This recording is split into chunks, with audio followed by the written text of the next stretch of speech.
సరే ఆ కుటుంబాన్ని నిలబెట్టాలి. పాపం ఇద్దరు ఆడపిల్లలు ఉన్నారు, పెళ్లి కాని పిల్లలు.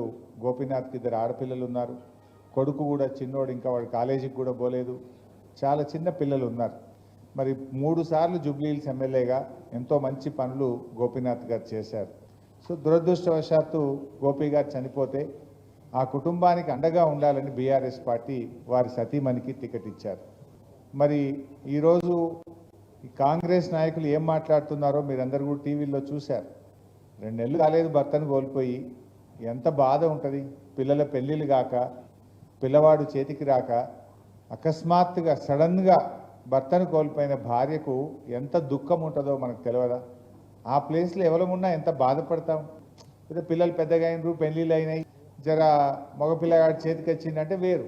2 ఆడపిల్లలు ఉండే పెళ్ళిళ్ళు కాక, మగపిల్లవాడు ఉంటే ఇంకా చేతికి రాకపోయాయి.